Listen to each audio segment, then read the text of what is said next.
नमस्कार दोस्तों, अभी आप देख रहे हैं ताजा खबर और इस समय की खबर आपको बता दें कि समर सिंह जेल से आया लाइव और फूट फूट कर रो करके अपनी कमजोरी को बताया। जी हां दोस्तों, वीडियो को पूरा देखिएगा, स्किप नहीं कीजिएगा, आपको पूरा वीडियो दिखाएंगे और साथ ही मेरे चैनल पे यदि पहली बार आए हैं तो लाइक शेयर सब्सक्राइब जरूर कर दीजिएगा। उस इंसान के लिए जिस इंसान ने भोजपुरी के लिए अपना जीवन कुर्बान कर दिया, अब तो नहीं है।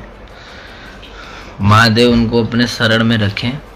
कुछ बोल नहीं पा रहा हूँ। मेडिकल हॉस्पिटल के डॉक्टर थे, वो भी चेक करके नहीं बताया कि नहीं, वो भी नहीं आया। क्योंकि आज हमने जिनको खोया है वो कोई छोटा इंसान नहीं। छोड़ दीजिए, हम तो बहुत छोटे कलाकार हैं। बड़े बड़े लोगों के लिए, मतलब भोजपुरी के बड़े बड़े लोगों के लिए उन्होंने सब कुछ देने के बाद भी आज वो